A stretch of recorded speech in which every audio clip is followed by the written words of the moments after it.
Okay, we are recording. I'll share the screen, which is the presentation. Ooh. Yeah. I'm going to mute myself because I'll comment through this whole thing. Commentary. All right, and there's everybody there, so I can see you all. I'm just going to turn a couple of controls on. I want to be able to see the chat and manage the participants. There we go, and go to the chat.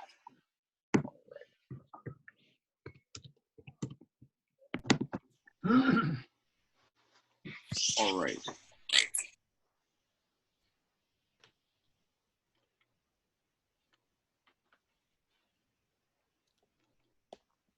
Who's emceeing the show?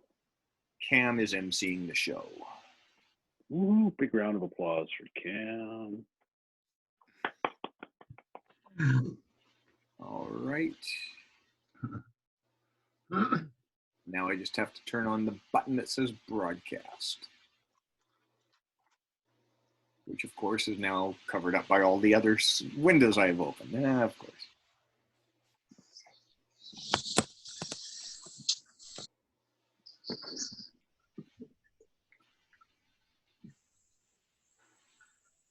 Okay, 1, 2, 3, and we're live. So I'm just watching on my other screen here, and I should see what happens.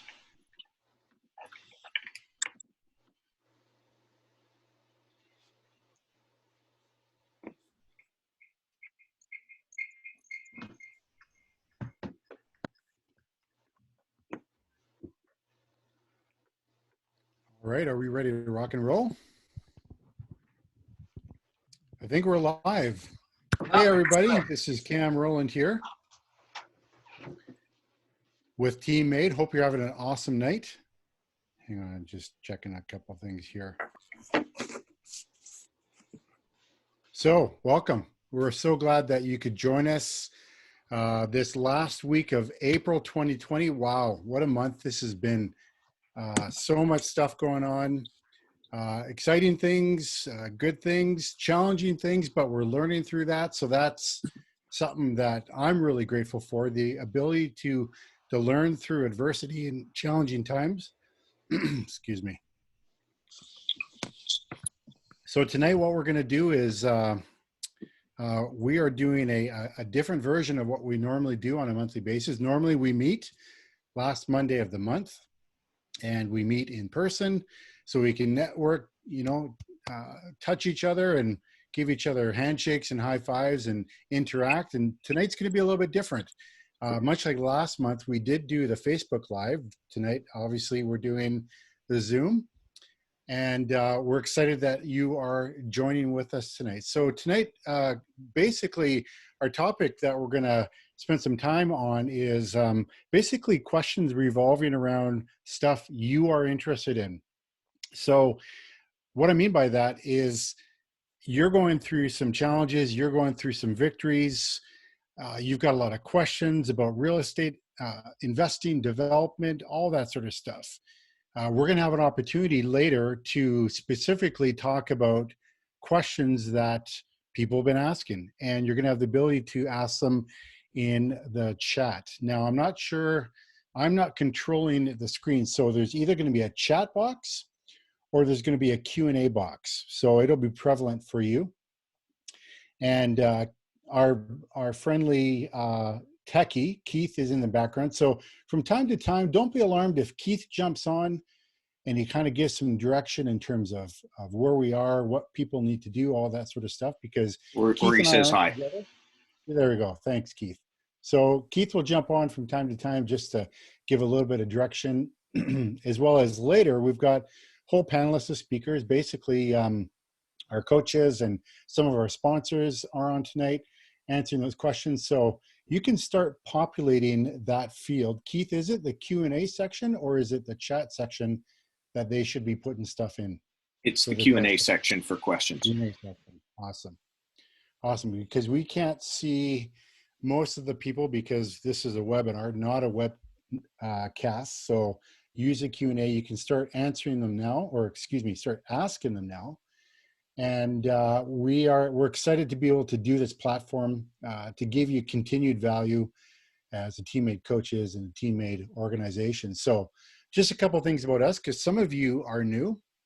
And if you are new, please just write in the Q&A, hey, I'm new.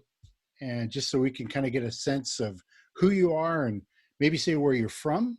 If you're from Winnipeg, you can say Winnipeg. If you're one of those St. Boniface types and you got to say St. Boniface and not Winnipeg, that's fine. Same with Transcona, I get that. I know there's some people from Steinbach. Just do a shout out. Let us know where you're from. Love to hear from each of you where you're at. So as many of you know, we are the largest and the only free real estate investing club here in Manitoba. And we are a whole bunch of like-minded individuals. Everyone from, someone who's never done a real estate investing deal before, but they're curious, they're excited, maybe they're nervous, they want to find out, to guys like Vern, who have been around for a long time. And don't take this as a slam, Vern, but Vern's got so much experience. It's awesome to hear him talk. And everything in between, right? Business owners, people who love their full-time day jobs that are doing real estate investing, people who hate their full-time day jobs and want to do real estate investing, and everything in between. So just glad to have everybody here. So we've got a whole bunch of service providers. So we've got sponsors. We're gonna talk with them a little bit later on. So we do free monthly events. Like I said, last Monday of the month is typically when we do it. We also do workshops. So in last several months, I've done a rent-to-own workshop. Vern Coot Bird has done a workshop on buy, rent, and hold and creative financing. Nelson's done a great workshop on buy, rent, and holds as well, and talking about some multifamily stuff. So those are some of the workshops. Those are really reasonable. And if you're a teammate student, those are free. So here you can find your power team. So networking is key. And at our events, you'll usually find a couple realtors. You'll find some mortgage brokers. We often have a lawyer there. Sometimes there's an accountant there. Anyways, even if they're not there, you can be networking with people to find out who could fit on your power team to help get you successfully into real estate. So including, finding deals. And so what our academy is, as you can see on the screen there, we're like a post-secondary education. We offer not technically bachelor's, master's, and PhDs, but that level of training, right? So if you're just starting out, bachelor's is a great way to go. The great thing about our academy and our learning compared to a bachelor's degree at, whatever school you want to go to, we get you returning on your money within months, as opposed to your bachelor's. You're going to pay probably about $10,000 to $20,000 a year here in Canada, at least, and you're going to go for 3 or 4 years. So you're going to be into it for anywhere from $40 to $60. Then you graduate with your certificate. Then you can start going out and getting a job. With us, you can see immediate results within a matter of months, even shorter, if you're super focused. And that is what is awesome about doing real estate investing deals. You can see immediate return on that. So probably one of the biggest things that I'm most excited about is that we do what's called a deal done assurance, basically saying if you work with us, you will get a deal done, and therefore you will get your initial investment back. That's pretty awesome. I've got a son that's going to U of M. He doesn't have a deal done assurance, and he's gone for 5 years. He's taken the honors degree. He loves what he does. And don't get me wrong, I'm not bashing formal education. If you need it for what you want to do, go for it. But don't go back to school just because you don't know what else to do. So I can talk more on that, but I won't right now. So we do one-on-one mentorships, all that sort of stuff. So we've got this form. Now, I don't think we've got this digitally to hand out, but what you can do is is if you're interested in hearing more about any of our programs with any of our coaches, and I'll introduce the coaches in a bit, there is this form normally that you fill out. And basically what you do is, what Keith will do later on is he'll put either on the screen here or in the chat box the email address to send the information to. Basically, just send us your name, your phone number, your email address, and which investing strategy that you're interested in. If you're not sure which one, just go, I don't know. But what we do is we give you free strategy sessions to help you determine your goals and if we're even a fit for you. No pressure on that. It's you just meet with us and we can do a Zoom or a FaceTime call or a phone call, whatever you prefer. And we just help you figure out, you know, is a fit and what your next steps are, all that sort of stuff. So yeah, so there's some stuff there. I'll get Keith to go to the next slide here. All right, so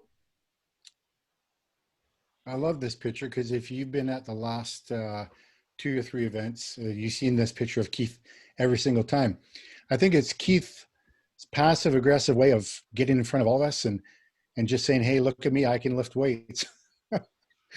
No, Keith, we love you. And we think this is awesome. But Keith is, when Keith originally put this slide together, it's got a lot of deep meaning because the key sentence here, but I can't do that, right? So many people are like, well, I can't do that. I don't know how to do it. It's like, you got to choose your words. So I don't have it right in front of me, but back in 2006, I read Rich Dad, Poor Dad. Did my first deal after that. Now, I'd been thinking about doing real estate investing for a fair bit, but I took his example of his condo in Honolulu, used those basic principles and applied that and bought a property here in Winnipeg near the U of M. But one of the other things that really stuck out for me there was his whole premise of taking the word can't out of your vocabulary and changing it with how can I, right? I've got kids. Many of you have got kids. Many of you use this expression as well. It's like you come up to an obstacle and you say, I can't do that, right? It's like, I don't know how to get a mortgage. I don't know how to buy a rental property. Yes, you can. And when you say I can't, basically what you're doing is you are putting up roadblocks and you're giving up. Whereas if you say, how can I, your mind opens up. So let me tell you a quick story. So this was probably about 2011. I came across this deal that I got under contract. It was at like in the middle of the peak of the market here in terms of places were selling quickly. This house was on MLS, and actually some tenant buyers found it and they brought it to my attention. And the marketing on this deal was very poor. They had one open house, May long weekend. It was a beautiful weekend. Nobody showed up. These owners, these sellers had to sell. They had to be out into a condo. So I was able to lock down the deal, and with money in the buy, you know, I was picking up for $219. I think it got appraised for $237. And so I work with a lot of investors who I get to buy homes for me, right? So on this particular deal, we lock it down and the investor goes, sorry, Cam, I can't do it. And he said, can't, so go figure. So I'm kind of scrambling. The old Cam would have said, can't do it either. I don't have the money. I don't have the investor, yada, yada. But I didn't. I said, how can I? And then on my whiteboard over here, what I did was across the top, I wrote, how can I? I listed about 8 or 9 different ideas of how could I still do this deal. And I would say, you know, a couple of them were average ideas. Most of them were crazy ideas. And so I pursued 2 of them. One was try to get the financing on my own. And the second one was keep working on another investor. So what I did was I worked those. And so because I wrote, how can I, my mind just started going to all these possibilities. And so I got to the one where it's like, try to get financing myself. So I remembered a bank that I previously worked with, I had a good relationship with them, reached out to them and said, hey, I've got a property here in Winnipeg that I'm looking to purchase. Will you guys consider, you know, another mortgage for me? And they're like, sure, send us the details. Now, what I haven't told you and what they didn't know was I had quit my day job. This was May, and I was 4 months into doing real estate investing full time. So I had no guaranteed income, no regular T4, like no income coming in. Long story short, the deal got to the point where they approved everything. It appraised higher than my purchase price, all that. It was really good. I came up with the cash for the down payment, and they were qualifying me as the mortgagee. So we're sitting there at the bank signing documents, and my wife and I are there. And so I sign them, then Holly signs them, and then the banker looks over at me because he knew what I previously did in my job. He didn't know that yet. He said, "So, Cam, how is your work going?" And I knew what he's asking. He's like, "How's your day job that is paying you regular income to pay for this mortgage if you can't get tenants?" That's what he's thinking. And in that moment, I'm like, "Oh crap." You know that moment when everything just slows right down? I mean, this was probably 5 seconds of silence. It felt like about 35 minutes. And in my mind, I'm going through everything. Like, what am I going to say to this guy? I can't lie. But you start going through all these things. And the last thing I worried about. And then I just said, "Oh yeah, it was good. I finished up December 31st, and I'm doing this full time now." And you could just see the blood drain from his face. And in my mind, I'm going, "Holy smokes! I don't think this deal is going to go through. Is he gonna back out?" And so what felt like another eternity kind of gained his composure, cleared his throat, took a drink of water, and said, "Oh, okay. Well, this will probably be the last deal that we do with you until you get your company up and running for the next 2 years." So for the next 24 hours, I waited, and I assumed that he was going to be calling me saying his manager says, "No, we can't do the deal," but they didn't. And the deal went on, all because I said, "How can I?" And that deal has generated me lots of capital over the past 8 or 9 years. So anyways, you can do that. You just got to figure out how. So, all right, next slide, please, Keith.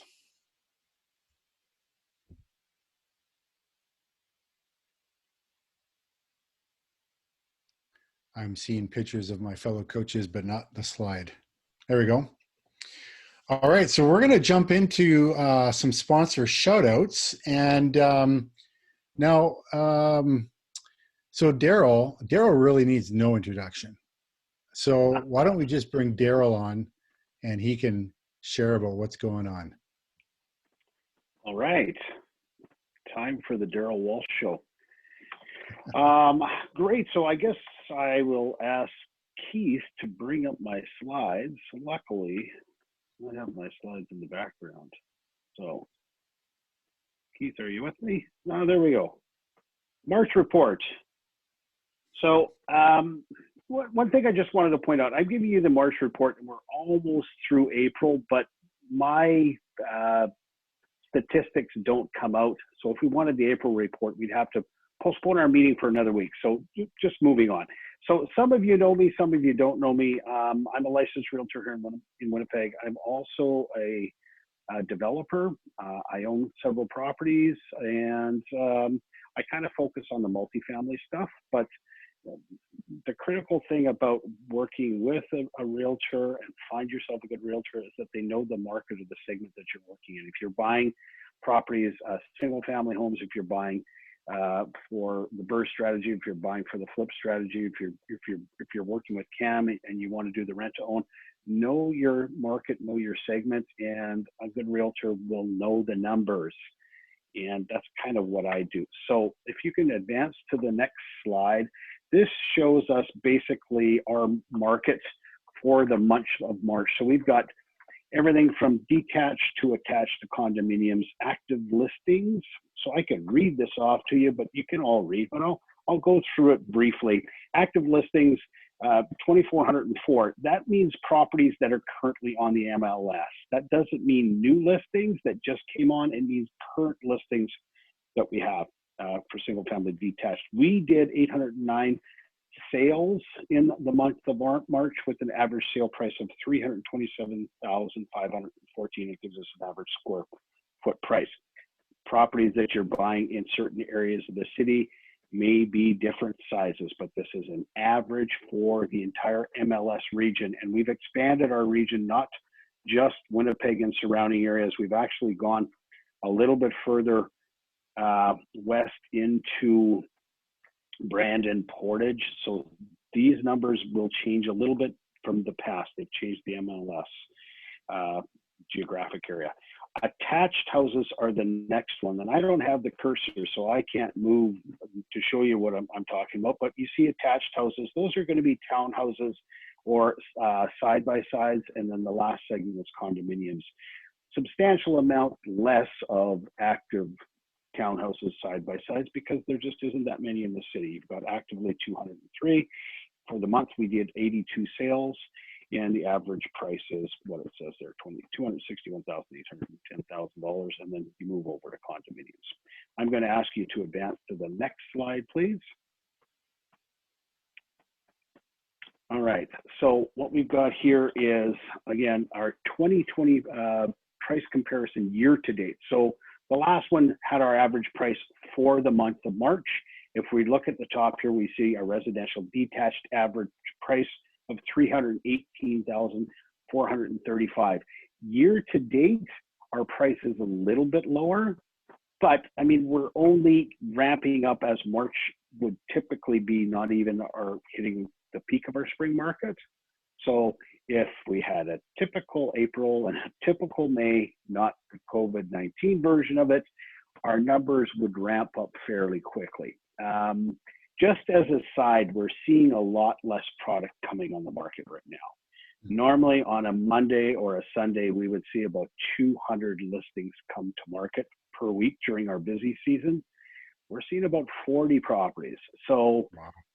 Yeah, we're really down because a lot of people are you know, in I'll say conservative mode. People don't want to put their properties on the market. They don't want all of you people coming through their properties. We have to sign a bunch of documents saying that you're certifying that you're clean, you're healthy. It's a sworn affidavit. Some of us are going into properties with face masks, with hand sanitizer, with gloves. We're still doing business, but it's a lot less. So you're going to see in April's presentation, the numbers are going to drop significantly, not the average price, but just the average amount of properties. So moving on. So condominiums, average sale price, $229,000. It's actually up from last year, or year to date, sorry. Single attached. So again, townhouses side by sides, up 9.1% price increase, which is good. And townhouses are up 1.7. Next screen, please. So these are residential detached, as it says, the average sale prices. So this was just for the month of March, average price of $327,000. Knowing these numbers helps you when you're doing your ARVs, when you're doing your rental flips, when you're purchasing your property. Coming up with a price per square foot, depending on the area you're in, it's going to be lower in some areas, it's going to be higher in other areas. If I'm buying in Tuxedo, that price per square foot may be substantially higher. If I'm buying in the Brooklands area, the North End area, the price per square foot is going to be lower. So again, I reiterate, get yourself a good real estate agent that's going to know your numbers so you're not overpricing and you're not shooting yourself in the foot. Next slide is going to be residential detached sales activity year to date. So this is from January to currently, average price. If you go back one slide, so we got 318, 435 there, 327. That's for the month of March. Go back ahead forward. So as the year progresses, maybe the average price year to date might drop because of our current economic situation, but we'll keep an eye on that. Okay, next slide. All right, residential attached. So we've got average price again of $261,810, and average square footage is smaller. Typically, townhouses side by sides might be a little bit smaller. Next slide. And this one's going to be year to date. Again, the numbers are average from January 1st until the end of March, and they're pretty consistent. We're going to move on to the next one. Okay, this one's going to be hard for I don't know if everybody can see this, but if you want this information, I could mail it out to you. This is more comprehensive, and it goes March 1st to March 31st, and we go back from 2015 up at the top to 2016, 2017, 2018. Statistically, this information is good for you to have to see what the market over the past 5 years has done. And active listings currently, we're up about from 2019, we were at up 12.5%. Current listings, we were, let's see, 2,151 compared to last year. So we're down just a little bit, but again, next month, you're going to see a major drop in our statistics. But that's okay. We'll figure out how we're going to get through this and how you're going to find the good deals. Number of sales on average, we're doing about 1,000 to 1,100 a month for the year 2020 so far. And then it goes down and it talks about residential detached houses. It gives you those same specifics. And what we really like to see is what the dollar volume is, how much we're doing in dollar volume. So back in 2019, on single family homes, we did about 299 million. This year, we're up to 332 million. So we're up about 32 million in sales for the same time that we were at last year. What does that mean? Statistically, some of our houses are selling for more. Maybe there was a little bit more product in the market. If we look at last year's active listings, we were 4,212. This year, we're 4,723. So there's a little bit more. So that's what's going to skew the numbers. And sales to list ratio is something important that you need to be mindful. We're about 50% sales to list, which means I've got so many products listed and we're selling in a month about 50% of that product. So as a seller, you're thinking it might take me longer than a month to sell my house. Typically, a house will sell 10 days to 6 weeks. But as more inventory comes up, there's more products for people to choose from. If your house is priced well, it'll sell within that time period. Okay, our next slide, sorry. All right, well, I guess that's it. I'm basically saying, do what you can. I think we missed the slide though. Did you not get January 1st to March? Can you go back one? Yeah, there we go. Sorry.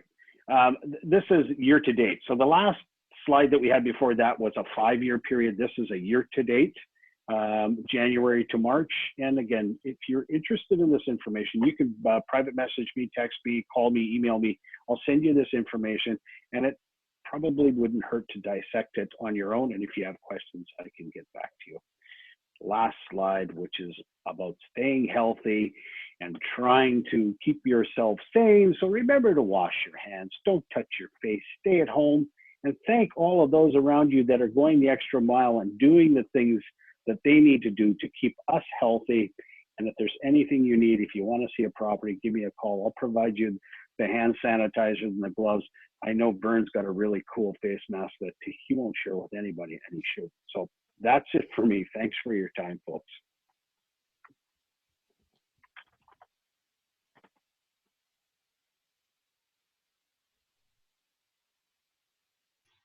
Back to you, Cam.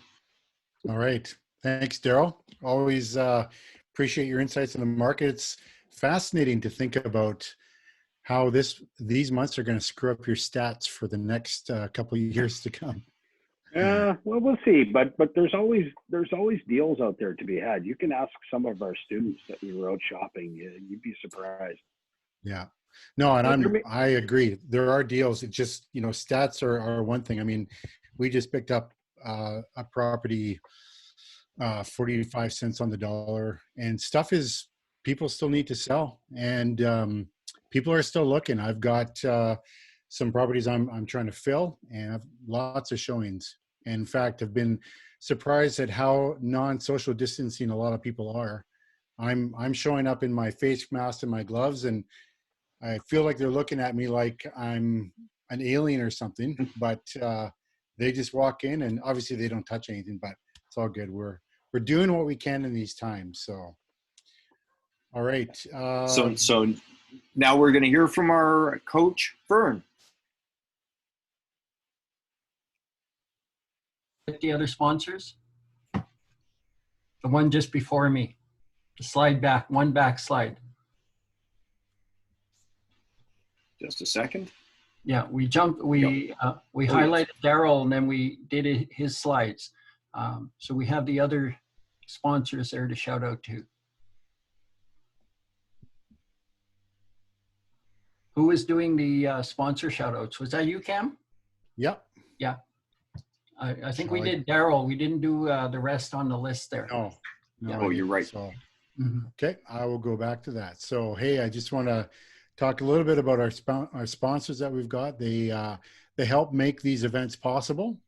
So we just heard from Daryl, and we've got Jazz Saini, chartered accountant. He's not with us this evening, but if you're looking for someone who knows how to do accounting for your real estate endeavors, Jazz is the person to do that. And then we've got Daniel Lemke, Performance Pro Site. So what they do is they kind of turn the website on its head in terms of pay structure. So often what you do, if you've ever done a website before, you put a bunch of money down, you tell them what you want, and they say, okay, it's done, and then you pay the rest. What these guys do is they'll set up your website for free according to what you need, and then you pay monthly. So that's a great system to have there. And then Christian Narciso, sorry, Christian, I assume I just butchered your last name, but visual media, great for doing social media stuff with stills, but also with live shots, like with your camera, video, all that sort of stuff. So Christian's your man on that one. And Garrett Wong with Upper Edge Property Management. Garrett's been doing property management for a very long time. So he's not a flash in the pan kind of guy coming in, and he's got hundreds upon hundreds of doors that he manages for other people. He's got lots of experience. If you've got questions about your properties, you can reach out to Garrett. And Ray Penner with Ray Penner Photography. Ray's great behind the camera. He's great without his camera too, but great behind his camera, takes awesome shots. Recently, he's been doing some drone footage. So if you're looking for some great shots that way with drones on your property, or if you just want a really long selfie with a drone that's fade away, Ray's your guy. And so I'm going to jump ahead a little bit, and then we're going to come back to Brendan. But we've got Alvin Bali with Caesar Stone Canada and Deluxe Paints. So I'm not even sure how to get in touch with Alvin. Maybe if one of the other coaches can put in the chat there how to get in contact with Alvin. So that would be great. And then Dan Posner, Trusted Financial. So if you're looking for some short-term lending solutions, Dan's, oh, hey, we got Alvin on the line. Alvin. Hey everybody, how's it going? Great. Can you speak up a little bit, please? Yeah, sorry, is this a little bit better? Awesome. Tell us a little bit about yourself. Well, perfectly. I'm just basically I do sales for both companies listed there, Caesar Stone and Dulux. I've been in the construction industry for 15 years plus, and basically my whole hope here is to be a liaison to help your projects, with renovations or new builds, get the right products in there, pricing figured out, making sure that things are profitable, not allowing the companies to make too much money on you guys. And also, there's discounts, which is nice, but the biggest thing is getting the right products. So specifying things, helping where there's problems, hidden damage. We can get, the right trades in there. And if you guys want to do it yourself, that's totally fine. Just help with discounts on materials. Awesome. Thanks, Alvin. Of course. All right. And so we're about to jump over to Brendan. Before I chat about Brendan, so what we'll do is I'll introduce Brendan. He's going to share a couple things, and then we'll go straight over to Vern. Vern's going to be talking about our investor of the month. So Brendan Mahutu is he's a lawyer with Levine Tadman Gullop Law Corporation. He's got some great experience, and now I'm not sure if he's coming on live or if he's got a video. So we will head over to Brendan at this time. Hello everyone, it's Brendan Mahata here, your real estate lawyer for the legal update. I hope you're doing very well and staying safe during this crazy time. Also hope that you're thinking of taking advantage of the really wonderfully low interest rates that we have going through our economy right now. I'm going to keep things very brief for today, but to start, I'd just like to note that for at least lawyers, we're still up and running at my office. Of course, running things on a distance and minimal staff. If you are using me as your lawyer in the upcoming weeks for the foreseeable future until the restrictions are lifted, what the process will look like for interacting with your lawyer will be a process of being sent all of your documents ahead of time. I will review them with you on the telephone. We will answer any questions that you may have or any concerns, go over what's going on in your transaction, whatever it may be. And when we meet, we will be meeting for a very limited amount of time, of course, distanced, which is very unfortunate because I really enjoy interacting with my clients and getting to know them better and working on their matters with them. But given the circumstances, not a good idea. So that's a bit of what the process will be like if you're closing a deal within this current pandemic situation. Now to my next featurette of a little bit of information here. What I'd like to note is, what do you do if you're buying property during this COVID-19 crisis? Well, there's actually something that I would like to highlight as something that I think would be great if you're closing a deal during this time. And so what I would title this, if I was to title this presentation at all, would be COVID-19 and possession dates. Your possession day when you write an offer to purchase is usually typically about a month or 2 weeks or so away from the time that you send in the offer and it's accepted. But you may have a concern. You put in an offer on a house, seller all of a sudden is diagnosed with COVID-19 or is showing symptoms and is put on to quarantine, self-isolation, whatever the case may be. Well, if your possession day is about a week away or whatever it is, it can cause problems. So what I would suggest is if you're going to be putting an offer in on a property within the next current foreseeable future with the pandemic, I'd highly recommend giving me a call. I'm not going to charge you anything for it, but let me take a look at your offer before you submit it. You can put a lawyer's approval clause in there and I can look at it from that perspective, or what the Manitoba Real Estate Association has put out is a directive.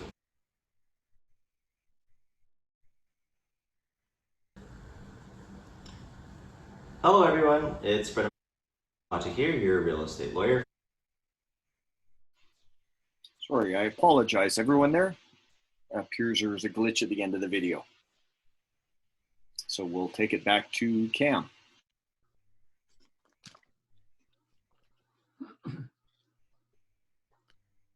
All right, thank you. Yeah, like I was saying before, appreciate that update from Brendan, and we're going to head over to Vern right now. Vern's going to share a little bit about what's going on with some of his students.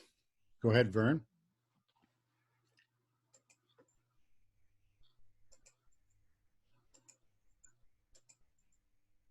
Oh, need to unchat, unmute. I think we got her. Are we there now? Yeah, we can hear you. You can hear me now? Okay, good. Yeah. Just got to get rid of this. Okay. Thank you so much for joining us tonight, and good to see all your faces. Just going to go through a couple of three student successes that we had before I go to the Investor of the Month. Ori and Anna Rahima joined us late last fall, and Ori started talking the same language as one of my past Investors of the Month, Ala Bernstein, actually two-time Investor of the Month.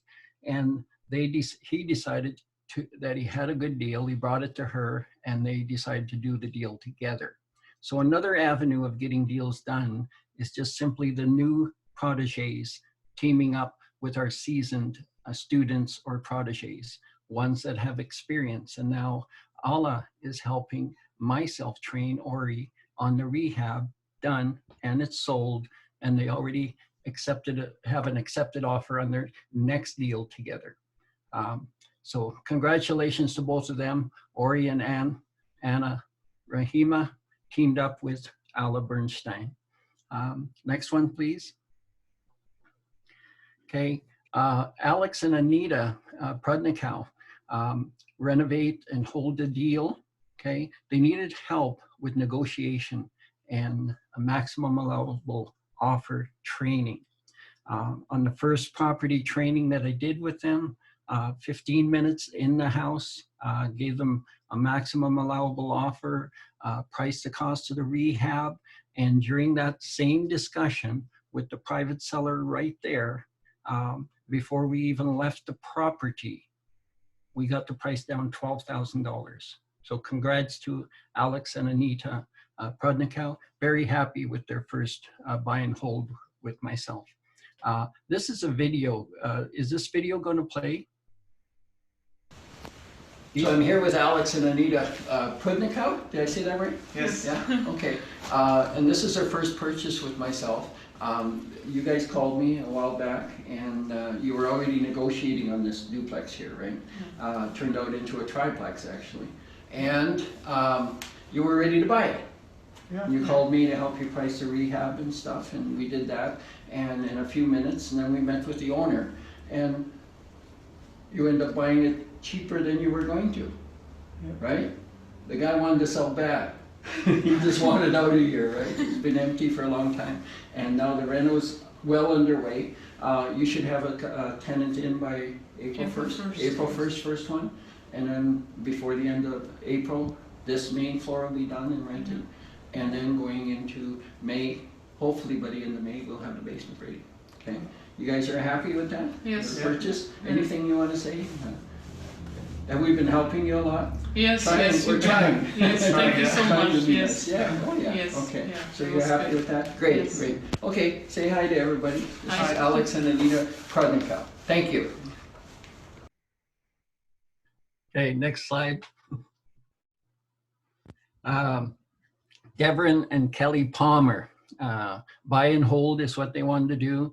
This is their first investment property. They're putting some just loving touches on it before the tenants move in, and they're getting ready to do their next one.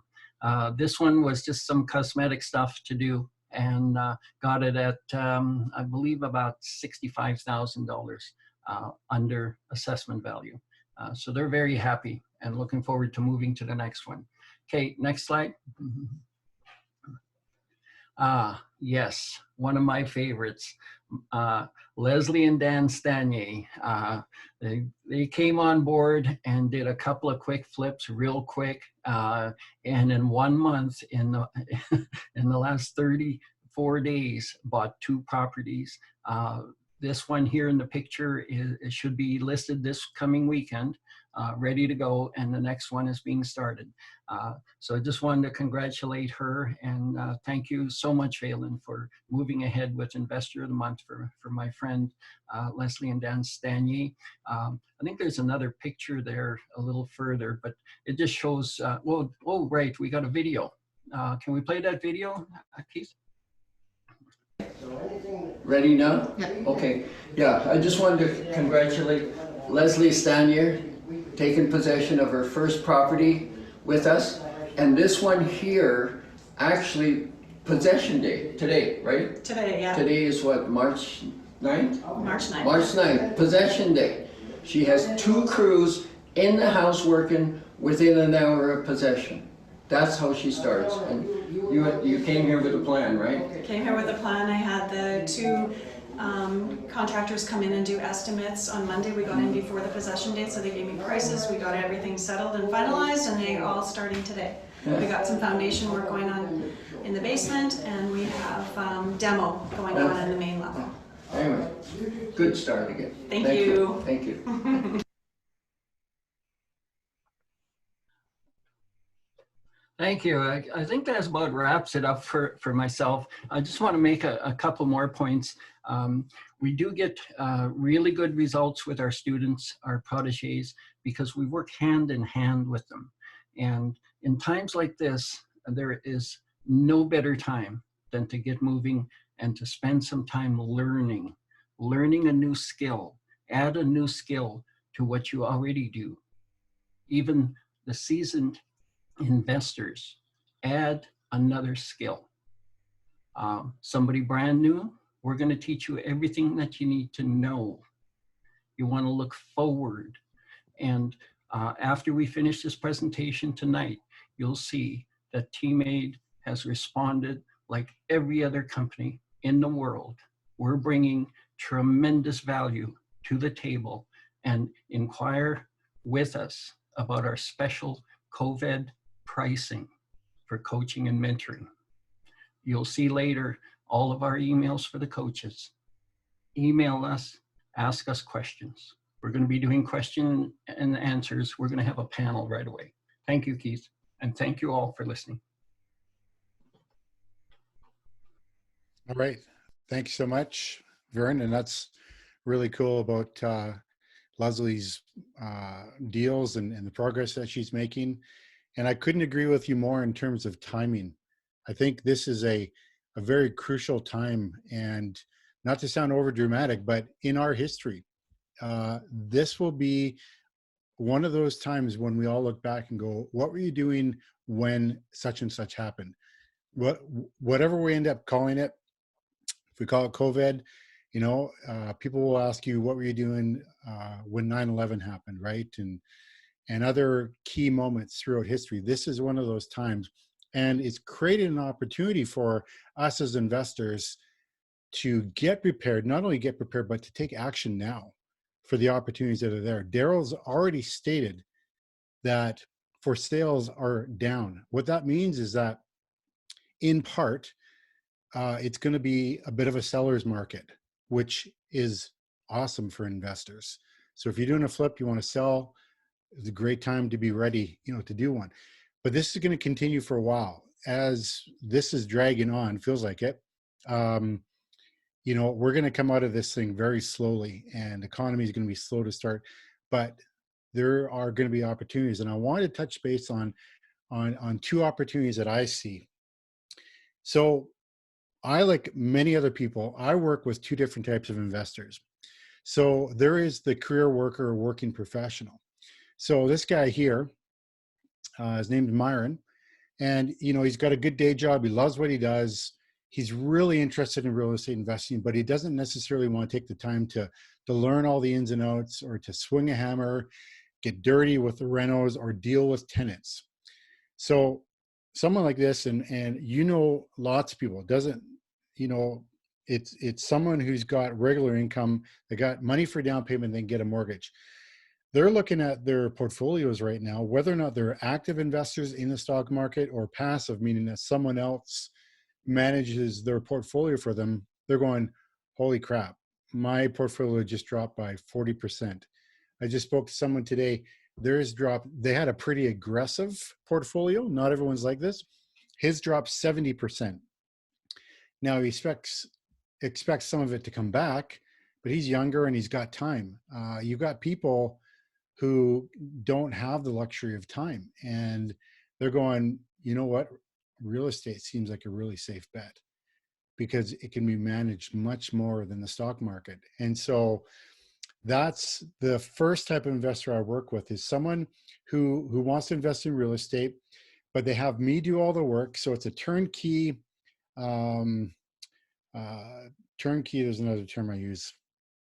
Anyways, it's ready to go, hands-free, turnkey, hands-free. So I run the whole deal on their behalf. They own it. They put in the money, they qualify for the mortgage, all this sort of stuff. So it's like a 50-50 partnership. You can call it a joint venture, whatever you want to call it. That's the type of investor who's going to be looking for opportunities. So make sure you get your elevator pitch ready if you haven't already done so. So that's the first type of investor that I work with. The second one is the tired and frustrated landlord. So these deals are going to come in abundance. And what I mean by that is, if a landlord who owns one property or 15 or 30 wasn't frustrated in 2019, but now they're going to be for sure frustrated. Not all investors, but if you know they're a little bit frustrated in 2019, they're going to be super frustrated right now, because many tenants are are using this time to say, oh, I don't have the money, when maybe they actually do. They get it from, the government, or they're actually working, and they're kind of using this opportunity to kind of shirk on their rent responsibilities. Not all tenants, but there are some. I've got one that is doing that. But anyways, there are going to be more and more tired and frustrated landlords. And so this is a gentleman here. He's showing me one of 2 properties. And let me tell you, by the time I was done working with this guy, I was tired and frustrated listening to all of his stories about how he's tired and frustrated, because he kept repeating the stories over and over again. But besides that, this was a deal. And there's going to be more and more deals for you to pick up off market, or as pocket listings from realtors like Daryl. And the opportunities are going to be there for you to negotiate great terms, to take on properties as flips, as buy, rent, and holds, as lease options, rent owns. But there's going to be a lot of opportunity, because people are going to be motivated to unload the properties, right? If they can't sell it, or there's something wrong with it, doesn't show well, or there's tenants in there, these are opportunities for you. So if Keith, you can go to the next slide. I really do believe that these are like a golden ticket, right, to working with these 2 types of investors. Now, not everybody works with this strategy, but if you are working with other people and their money, these are great ways to do that. You can do a flip while the owner still holds title for you. And you got to secure your interest in the property, but you can do a flip with no money down up front. You can do that. I've done it. All the coaches here can show you how to do that. It's straightforward. It's not necessarily easy doing it for your first time, but once you get the hang of it, it's like riding a bike. You can duplicate that over and over again. So I just wanted to highlight that, because I'm already seeing more deals like this come along, more investors who didn't know they want to invest in real estate going, I want to invest in real estate now, and tired and frustrated landlords. I'm seeing an influx of it already, and that's going to grow over the next 2 years. So there's lots of opportunity. So we're going to go to the next slide, and we are going to start to move into our Q&A time. But first of all, I want to introduce to you Vishal Galani, and I'm sure I butchered your last name as well, but Vishal, why don't you come on in and tell us a bit about yourself.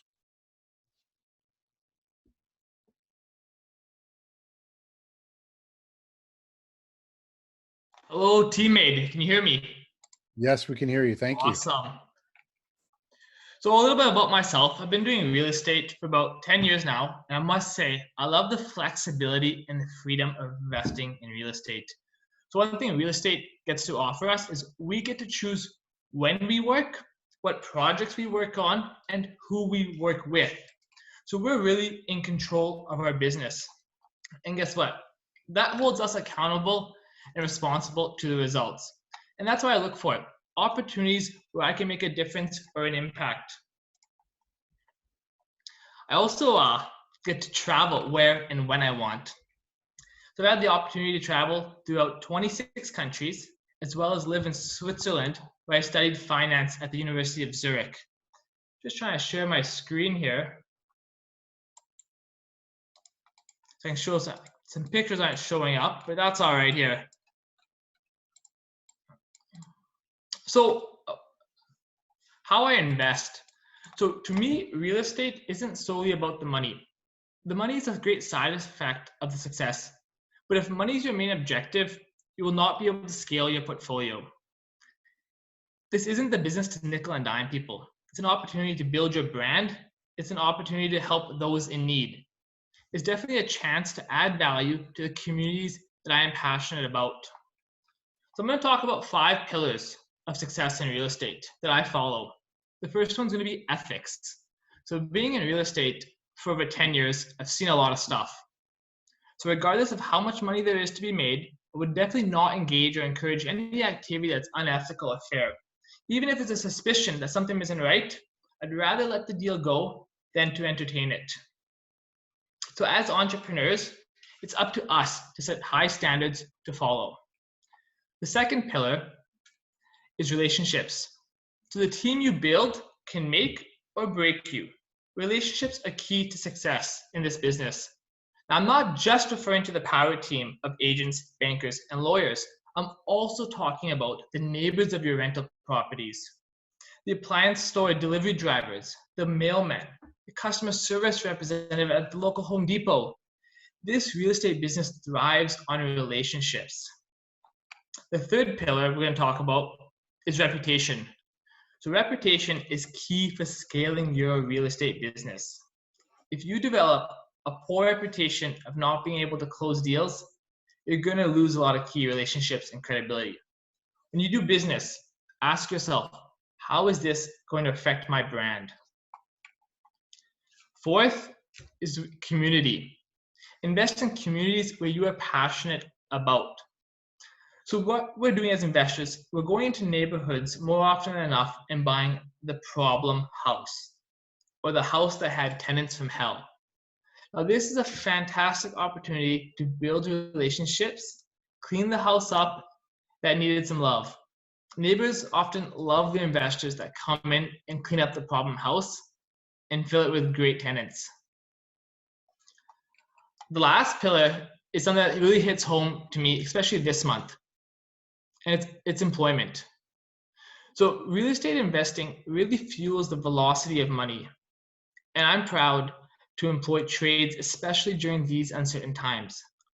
To create employment when other industries are shutting down and doing layoffs gives me a good feeling to know that we're out there supporting the economy and the trades. So I'm going to talk quickly about what I do in luxury, about why I've entered the luxury real estate market. So luxury real estate is one of my favorite types to invest in. Often less is more. I ask myself, would I rather have 10 tenants or 20 tenants? 10 fridges or 20 fridges? I noticed in the luxury real estate market, you get half the problems. Also, there's quality relationships. The tenants who mostly rent luxury real estate properties are doing so because that's a lifestyle choice that they wanted. Now, most of them can afford to buy. So why do I like renting to tenants who can afford to buy? They're most likely not going to give you a runaround for your rent. I ask this question. Do you think a tenant who is likely to buy a home in the future is going to risk their credit score when it comes to rent payments? Most likely not. As well as business owners have had, most likely the tenants that we have in our luxury properties are business owners. And they have an excellent reputation throughout the community, and they're so pleasant to work with. I also invest in single-family homes as well as condominiums, and I definitely do the BRRRR strategy as frequently as I can. So I'm going to pass it back now to Keith, and I look forward to taking the questions in the Q&A session.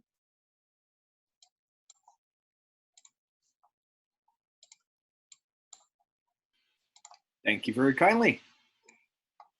Okay, so we're going to advance on to the Coach's Corner. Now that we don't have Don Sherry anymore on the air, I'm going to invite all of the teammate coaches to join in here. And I know we've got questions coming in the Q&A section, so don't be afraid to ask questions. If you don't see your question up on the screen, I'm sure we'll get to it. Hey, Vishal, that was a great presentation. Everybody, Nelson Camp from Teammate Real Estate CEO. So glad everybody can be here with us today. Just love hanging out with you in any way that we can. And right now, this is what we can do. And we want to take advantage of the opportunity to be with you guys this evening, because there's a lot of different places you guys can go, and you've chosen to take some time to learn and invest in yourself here tonight. So we really enjoy spending the time. We honor the fact that you wanted to invest that time in yourself here this evening. And we want to make sure you get a lot of questions asked or answered tonight that you have, because a lot of people have questions about everything that's going on right now. So Vishal, why don't you take on this first question here that came from Peter? I don't know, can you see it right now in the chat? Yeah, I can see it. Can you see me talking though? Yep, we can see you. Let's hear what your take is on this, because you do have some content, and I think you'd be a great individual to answer this question. Yeah, Peter, that's definitely a great question. I would say not all condos are equal. So I have some condos that I own that are cash flowing literally $600 a month. So there's different types of condos, and there are some condos that have all your utilities included. The ones I typically steer towards are the bare land condos. Now the bare land condos are different than those apartment style condos, apartment looking condos. One of the differences is all the utilities, all the bills, water, gas, hydro, are paid by the tenant. So there's essentially an extremely low condo fee. So when you have a super low condo fee, it allows for more cash flow. Another example how to cash flow strong in condos throughout the Winnipeg market is being very selective in which ones you invest in. So again, not all condos are equal. Unfortunately, some are poorly managed and have resulted in higher condo fees, which eat away your margins. So I would suggest to you, Peter, to do extreme due diligence during a cool-off period of 7 days, and also get a great team who've invested in those buildings before to see, is it being run properly? Is it managed properly? Are they handling their expenses? Good one. Yeah, Vishal knows because he's in the condo market, and you got to watch for a lot of pitfalls in the condo market. I think due diligence is so important in any type of deal, but particularly with condos, because things can change. Condo fees can change on you. There can be a cash call. I have a friend who owned a condo, and just recently they had a huge cash call for unforeseen costs. There wasn't an adequate amount of costs being held in the reserve. And that's part of business, and you have to be prepared for that and do your due diligence. We have some other questions that are coming in and some other ones that have come in before. So let's do the live ones first, because we want to make sure whoever brought a live question gets answered for sure. Patrick has a question here about doing a refinance.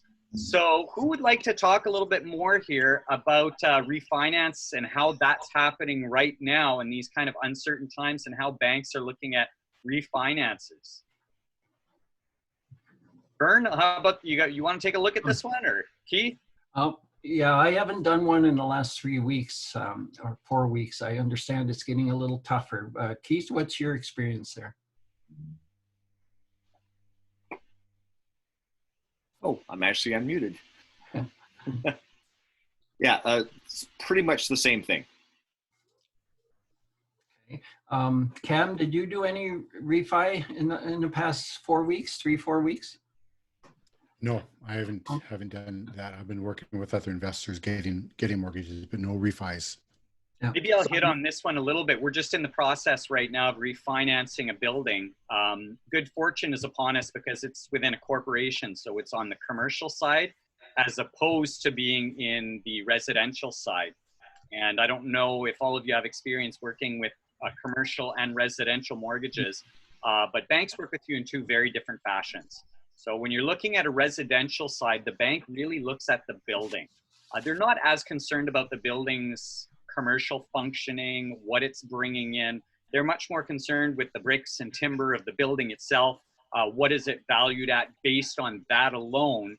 They don't really associate much commercial value with the rental property. But at the same time, you're going to get much more favorable rates.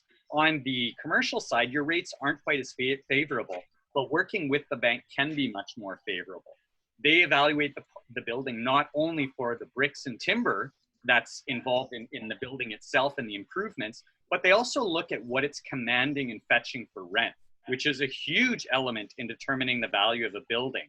You can have two identical buildings side by side, and the way it's producing financially will have a significant effect on what that building is valued at when it's being looked at on a commercial side.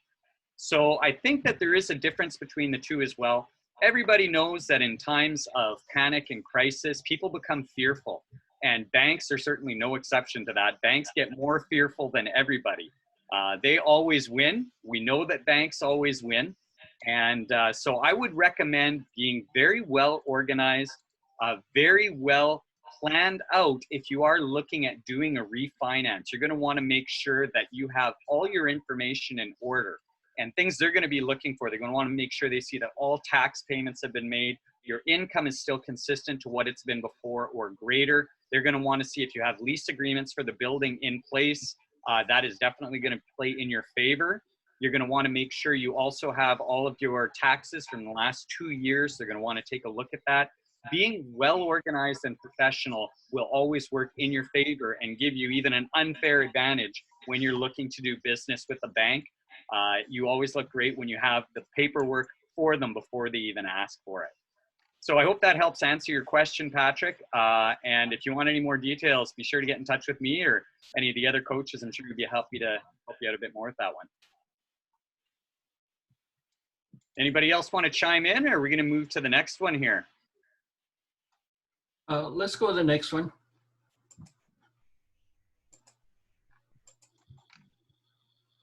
So Alexander says, when screening a tenant, can you charge them to get them screened? Okay, who wants to talk about this one?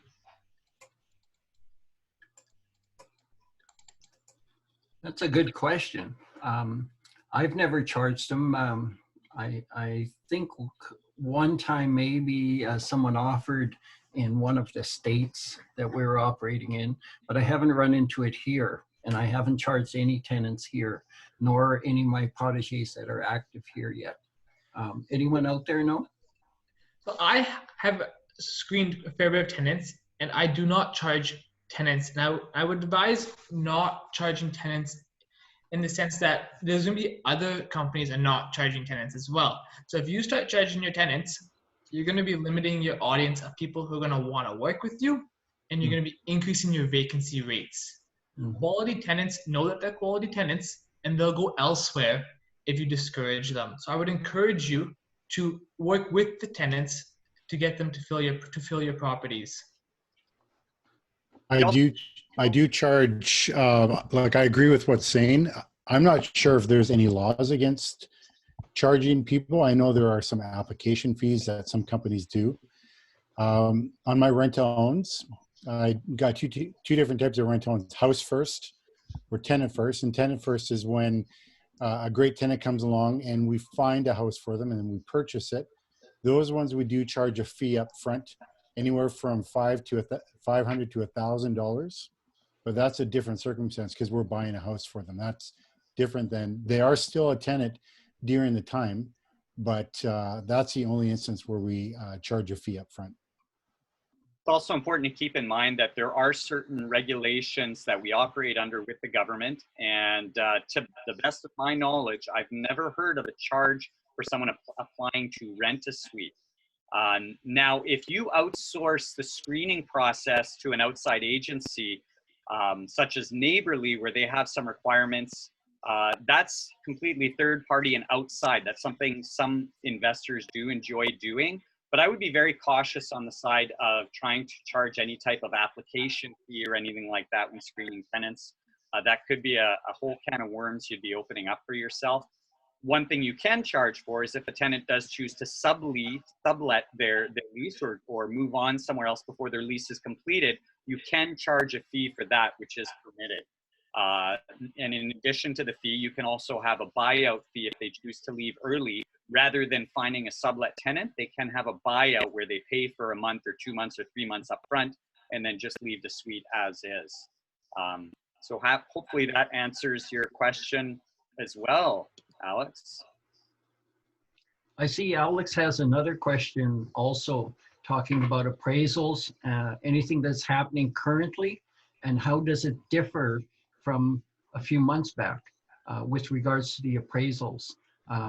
Anyone out there got an answer on that one?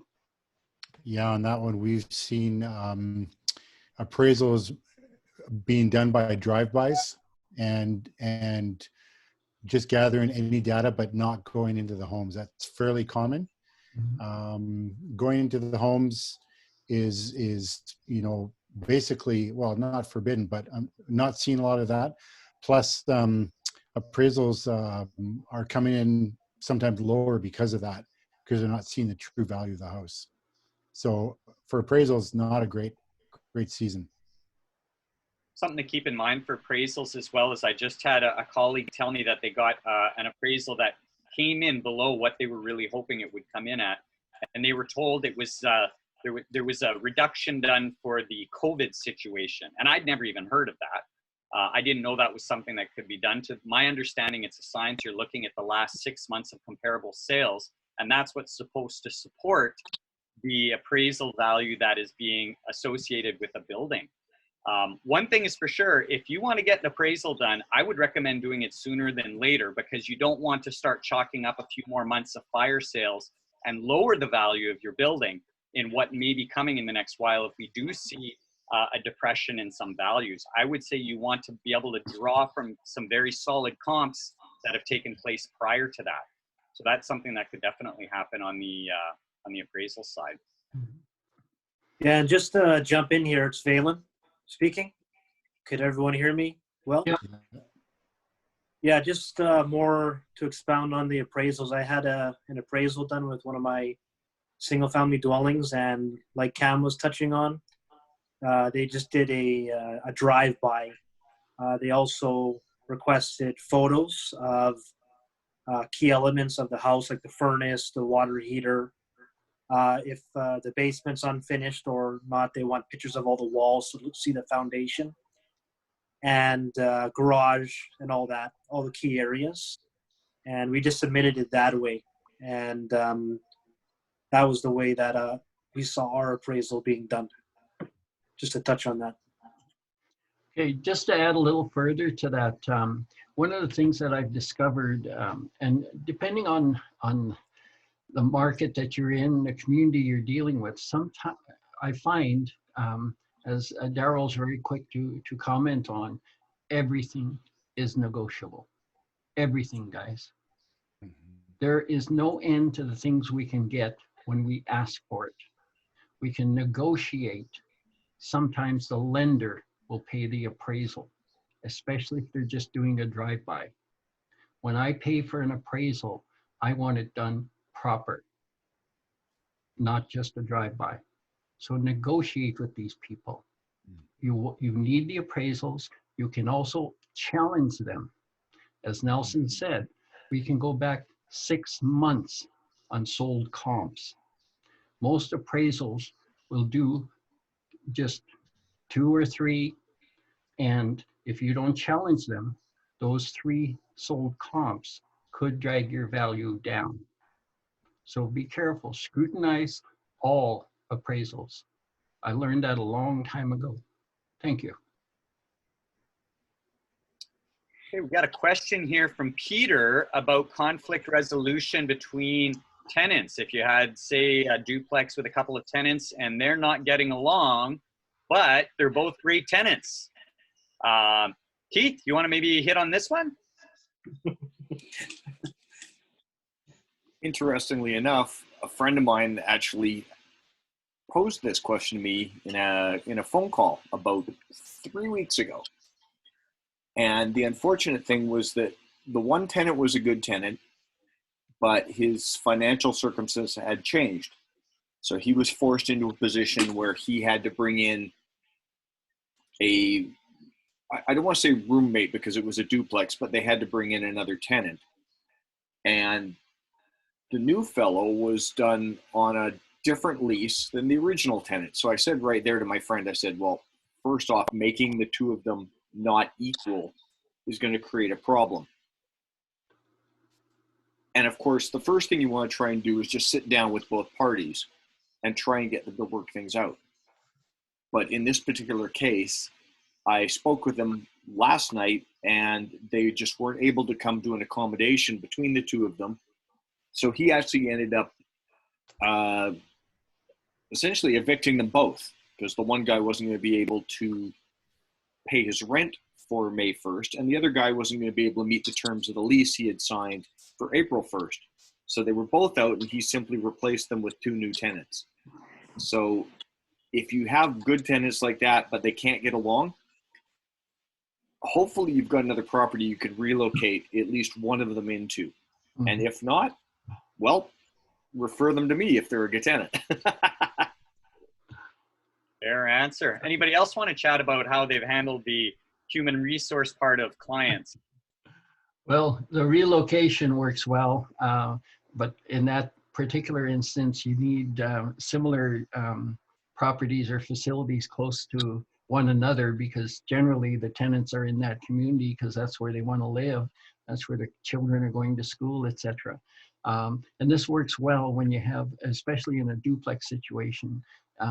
Whenever we take on duplexes, we'll pick up 2 or 3 relatively close together, whether it be Transcona or Unicity area, it doesn't matter. If we take on one, we try to get 1 or 2 close to it. Same thing stateside. Any proteges I work with there operate the same way, especially with duplexes. We want to be able to resolve it. It costs us a lot of money. Tenants are valuable. So we try to take care of them the best we can. And unfortunately, their squabbles come up and we're the referee. So, or our property manager. So I can add one point to Yeah. the tenant conflict situation. Mhm. So as well as condominiums, you may not own the neighboring unit, but that neighboring unit may be doing some activities that are upsetting your tenant. So how do you deal with that neighboring tenant when you don't even own that unit is a concern in the condo market. And one great thing that I've experienced in the condo market is having a great property manager that actually manages the building. So when these concerns come up, you just forward emails off to your property manager and they take care of them within the condo complex. So paying those condo fees go to the property manager as well. And there are some benefit of that. It's much less of a headache on you as the investor, as these conflicts are dealt with between the property manager and the residents. And there they have the ability to find and give other options to those tenants to deal with them directly. So you as the investor are removed out of it. Sometimes Yeah, that and I'll add something to that. I had an experience in an apartment block before, and we did a mediated agreement. So we actually did, with the property manager, sit down with the other both tenants who were both good tenants. And I had another experience of mine personally with 2 tenants that were good. And what we found out was that it was actually related a lot to like policies, like house rules and just rules that are done inside of the suites. And in this one case, it was just a noise issue, and that was what they were arguing over. So we did a mediated agreement where we sat both of them down and we just did some conflict resolution and came to some agreements which we documented.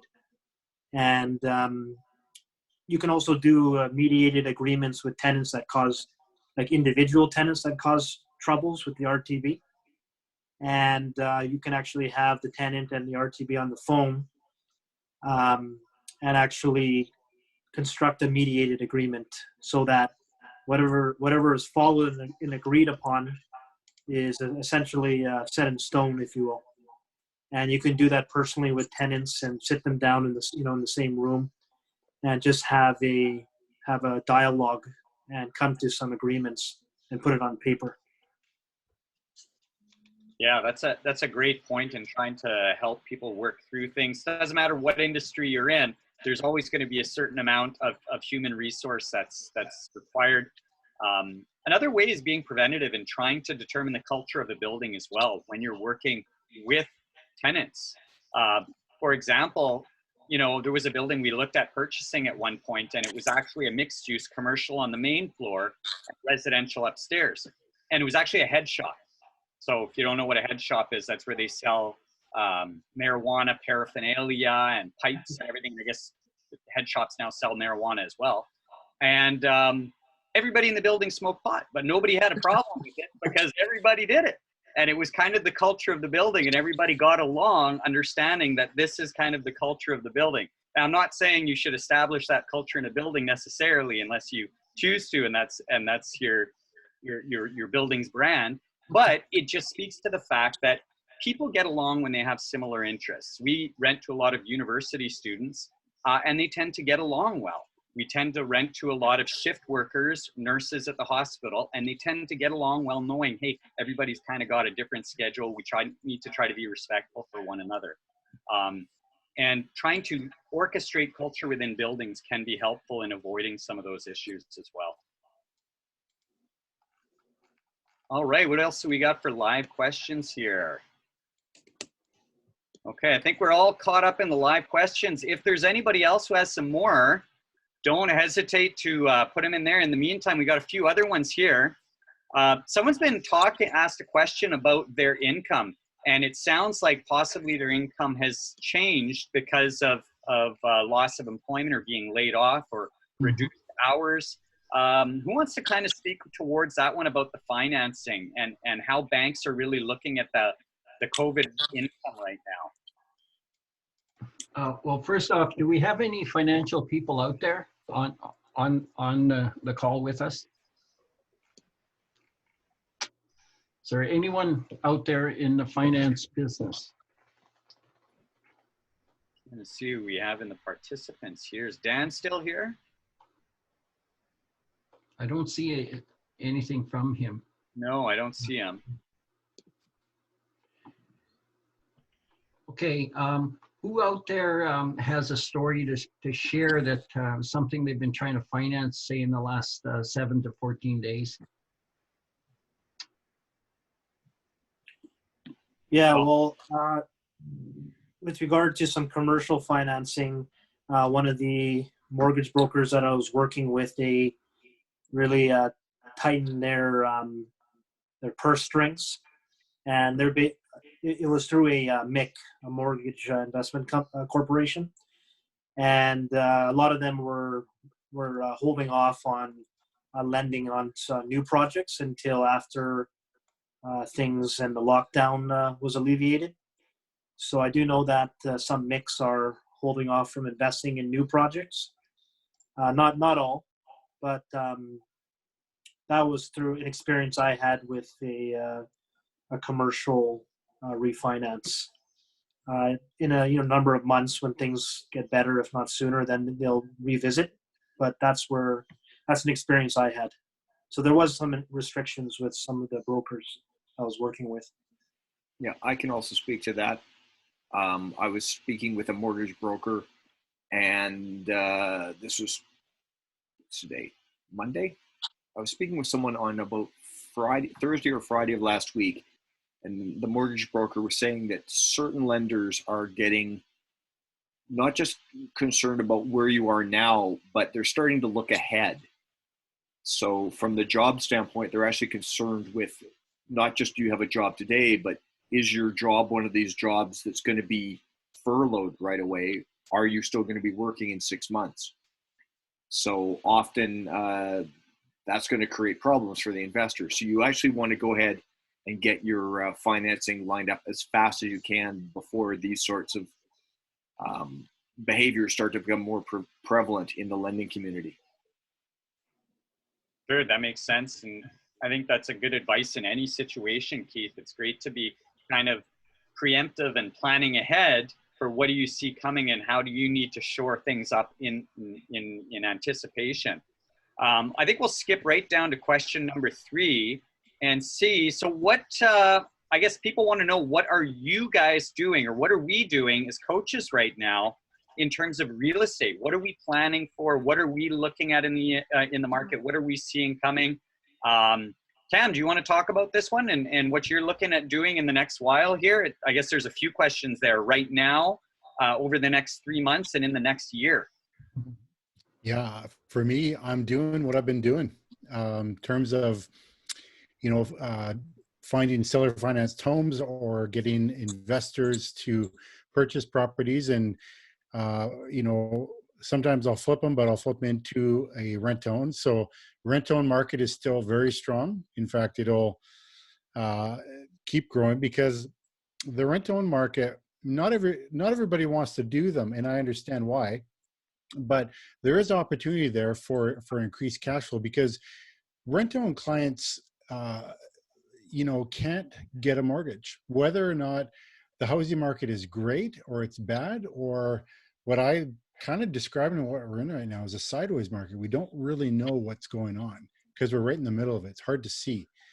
But I've got one property that I've been showing lots of applications, lots of people who meet the initial qualifications, meaning that they've got, 5, 10, 15K to put down. They've got good income. So for me, I'm just continuing on what I've been doing and finding these homes and finding, like structuring creative deals and putting qualified tenant buyers in the home. So that's what I'm focusing on. But what I said before about, the tired or frustrated landlord, like those two types of investors, those are great opportunities for anybody in a variety of different strategies, whether or not you're doing, multifamily, or you're doing fix and flips, or whatever. There's going to be people who want to invest with you now that maybe were on the fence, and as well as there's going to be tired and frustrated landlords. And there are tired and frustrated landlords who own multifamily complexes, and they're looking to unload them. So there's lots of opportunity. That's what I'm focusing on. Great. Anybody else want to talk about what they're doing right now? Thanks, Cam. Yeah, I'll say something really quick here. So since all this uncertainty and COVID came around, I do want to stress opportunities still exist. Don't make excuses to delay entry in the real estate market. There are deals out there. Just a few weeks ago, I picked up a deal for $160,000 in the West End, on market on MLS. So during this COVID time, it took us a little bit longer to renovate, 29 days. We put 5,000 renovations into it. Now we have an ARV of $210,000. So don't be afraid to enter the market. Now is the time to act. You analyze your deals. Does this work with your current interest rates? Does it work with the renovations? If it does, go for it. But don't delay entering the market, I would suggest. I agree. I totally agree with you. To me, this is representative of an opportunity. We heard from Daryl Walsh, and if Daryl's around, we do have a question coming up from Leslie Stanier that he could help us answer. But just before he gets on, what we've found with Daryl talking about the number of listings slowing down, what will that mean to all of us as investors? Less listings, less properties being listed. They're not listing them because they're expecting people to stop buying. The interest rates are lower than ever because they're expecting people to stop borrowing. So to me, this is opportunity. Less buyers, less competition. We're going to business and we're going to capitalize. And anybody who's looking at this and thinking about getting involved, do you want to get involved after and ask us what happened? Or do you want to come in now and help us make it happen?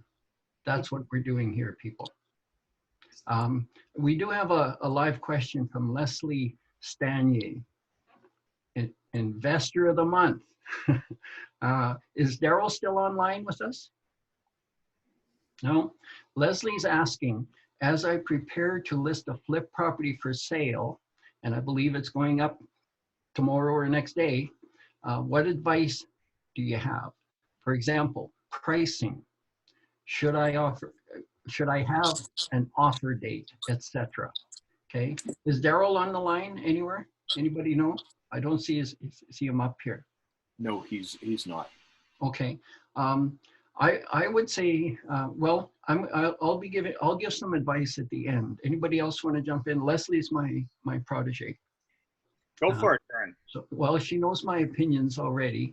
I always go for what I feel the target price is when we created the maximum allowable offer and we went through the sold comps and we determined our target price. It wasn't the highest price. It wasn't the lowest. It was in the middle. And usually that's what I do. And then I subtract usually 9 or 10,000 from that. And I'm looking to create offers on top of offers. If we price it too high, especially now, we may not get that. So that's part of my response to that. would you guys like to add something to that? So Leslie, regardless of the offers date or no offers date, I would encourage you to work with your agent to ensure that professional photographs are taken. Not those iPhone photos, but professional photographs. Also suggest a 3D walkthrough of the house or video. Even on my rentals right now, what I'm doing on the vacant ones, I'm doing 3D tours so you can minimize people coming in and maximizing the exposure of the audience. So when you maximize the exposure of the audience, you're going to maximize your purchase price, your sale price as well. Yeah. Yeah, there's a lot of value add to be done in deals right now. And I think it's those that stand out first are going to sell first. And I think that's been the rule all along, is the nicest houses that are properly priced tend to be the first ones to sell and to sell the fastest. That's kind of what happens. Staging is a huge element, as Vern mentioned, to keep in mind when you're preparing the product. I just wanted to reach back to the question that was asked previously too on Michelle and Vern, on what they were talking about how they are taking action, and encourage anybody who's out there who's saying, oh, you know what, this is a perfect example why I'm not getting into real estate. I'm just going to wait. Well, you know what? When we come up with excuses in life about why it's not the right time, we get really good at making excuses. We really do. And there's going to be one reason, and then tomorrow it'll be another reason. The next day it'll be a different reason. Nobody has got a great war story about the time they did nothing. There's no story to tell there. There really isn't. But you know what? People have stories to tell about when they took action, about when they changed things in their life because they decided, I'm done with that. I see an opportunity. I'm going both feet in, head first, and I'm doing this. And taking action is really, in my mind, what separates, the wannabes from the successful investors is really when people do something. And there's a lot of opportunities that are going to be coming up, as my colleagues have said, great opportunities. And, this kind of ties into the question Peter was asking. I think Michelle and Vern both kind of alluded to the fact that, you'll have a motivated seller. Well, you know what? You're not under any real pressure to buy a house. Cooking food. The guy who's selling it is under more pressure to sell it than you are to buy it. And there's nothing that makes you have any type of commitment. You can make an offer. They don't have to take it. You're welcome to make an offer. If there's been a house sitting there for 6 months, it's not selling, somebody's getting anxious, they're getting motivated, you can make an offer. And if they take it, they take it. If they don't, they don't. You haven't changed your life, but at least you took action. And that's kind of the message I'd like to give to people that are, sitting on the bar stool saying, I'm just going to wait till all this is done. Why? Because when it's all done, there'll be something else that tells you to do the same thing. So I just wanted to add that piece there, because that action taking is a huge element of what we want to encourage people to do with Teammade Real Estate. All these success stories you saw today are people that took action, not people that just go to seminars and read books. It's people that took action. And that's what we want to see you guys do. I want to build on one last comment there that I follow my real estate investing. Don't wait to invest and wait. And now is no different time. Yeah. Keith, we have another slide there with some questions on as well. Okay. Yeah, this is the one here. The next one up is about the interest rates liable to climb or fall. Well, we're seeing them come down right now. I believe they're probably going to come down a little bit more. I don't know how much more they can go. I know oil can go further. Isn't that shocking? Shocking. In a matter of weeks, one of the most valuable commodities, worthless. A matter of weeks. Any other comments on the interest rates and the foreseeable future? I would just comment that I'm seeing banks doing some unpredictable behavior lately. I expected interest rates to come down again in April, and they didn't. And I was very surprised because banks actually slightly increased some of their rates on fixed rates. Mm-hmm. And when I see that, that makes me a little bit nervous when the Bank of Canada is slashing rates and they continue to drop rates. We didn't see another rate drop, but the banks didn't match those rates. That makes me a little cautious when things are unpredictable. It's sort of like a dog. You go to pet the dog and you're like, hey, how's it going, buddy? And he kind of backs off a little bit. That can be a little unpredictable, right? You got to watch out for that. So I would say regarding rates, if you're looking at rates right now, you can ask the bank to lock in a rate for you for 90 days. It's not going to hurt you to do that and say, can you hold this rate for me? And they can do that. So that at least gives you a solid rate for right now. If it goes down further, great, take advantage of it. But it also says, okay, I've got 90 days to get my first deal done. Here's my interest rate, it's locked in. It's one more box you've got to check that says, I am going to be taking action within 90 days. I've got something planned out in an interest rate. Okay, we've got some other questions that came in. Some of the people I was talking to in the last few weeks want to know, how do we get more leads on properties? I had mentioned that there are a lot less listings out there on the MLS, and a lot more people could be looking to sell them privately. So a lot of our lead programs on generating leads on properties, leads on funding partners, all this kind of stuff. Now we're going to have a lot more of them available to us. And as I mentioned many, many months ago, TMAID right now is the leading real estate academy in Manitoba. And we're the only free one for free events. We are the only one. Already, some of the others have closed their doors even before the COVID told them to. Okay, so we're doing this, and we're going to teach you how. Now, I also had an investor, an experienced investor, ask me recently, what can I add to my skills now while I'm locked in my house? And we got to talking. I started working with him, showing him what we do. That investor was trained by another academy here. They're now with us at TMAID. Also, students who haven't been all that active needed a new skill. So we added new skills to their negotiation, to their maximum allowable offer training.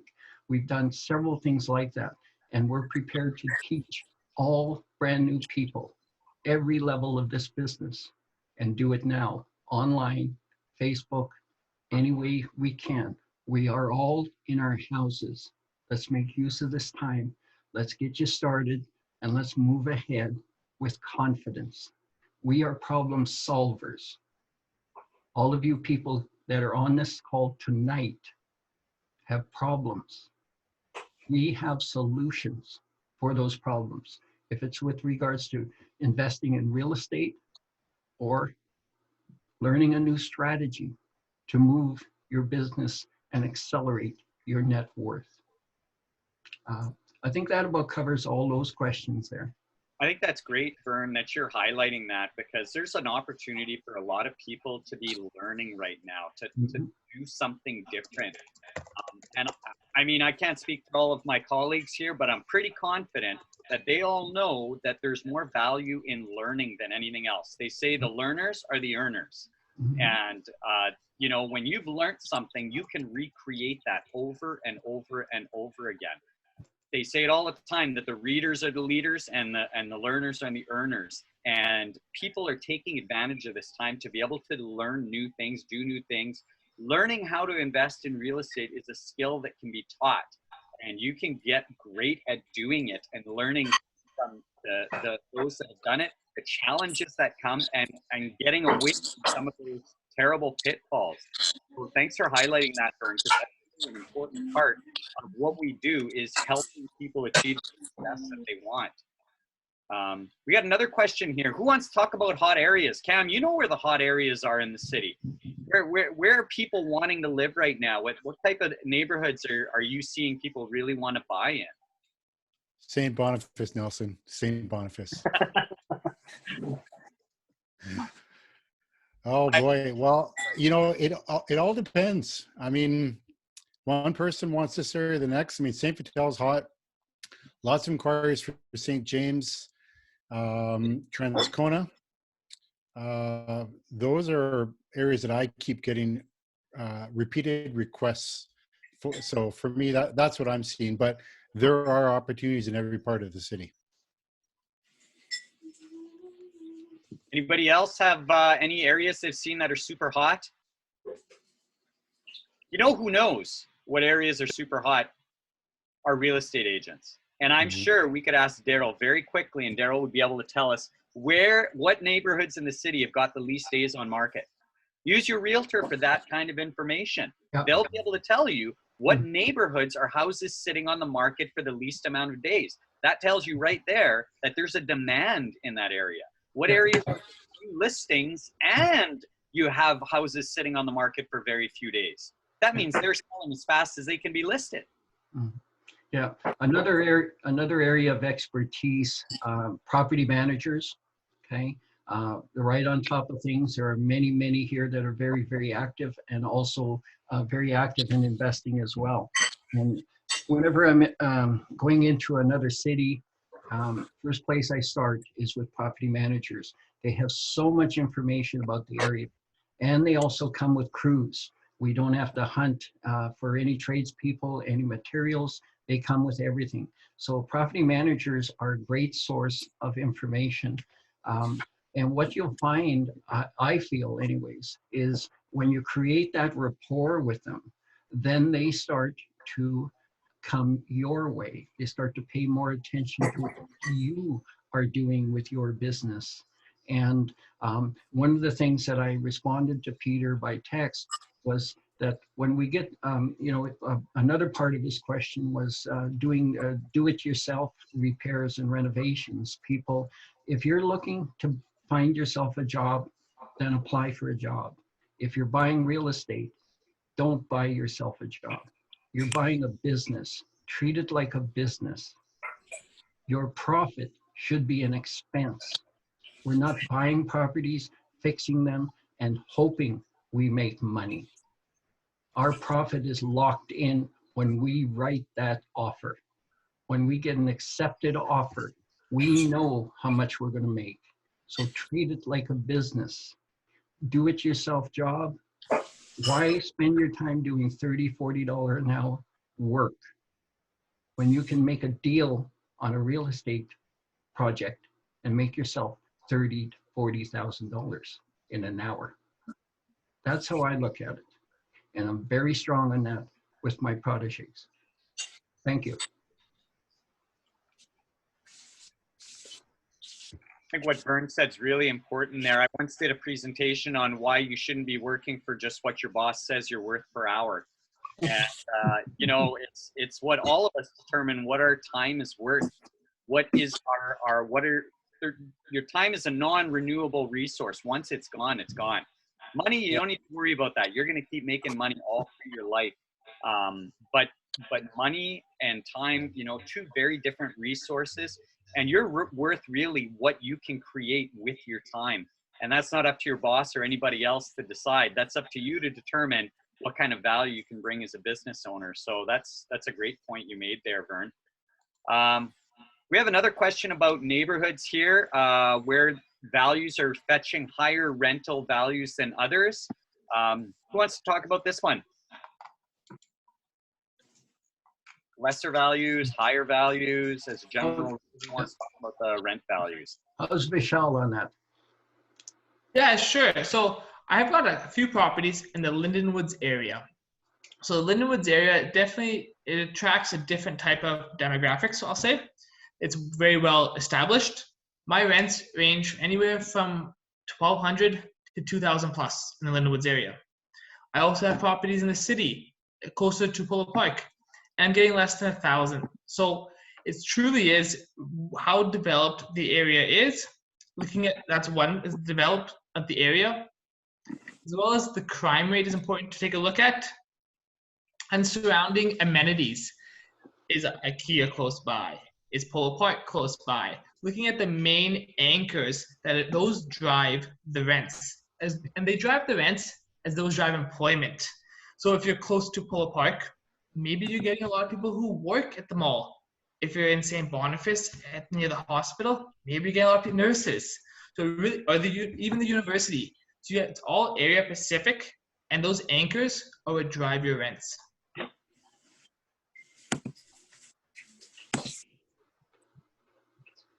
Okay. Where are we going from here? Cam, are you taking over here?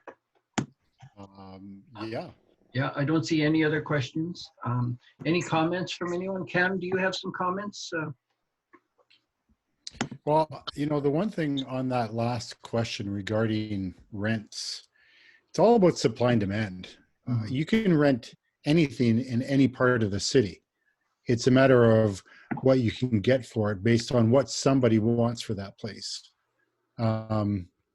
So what I mean by that is that it's really good and important to know what fair market rents are in your area for like property.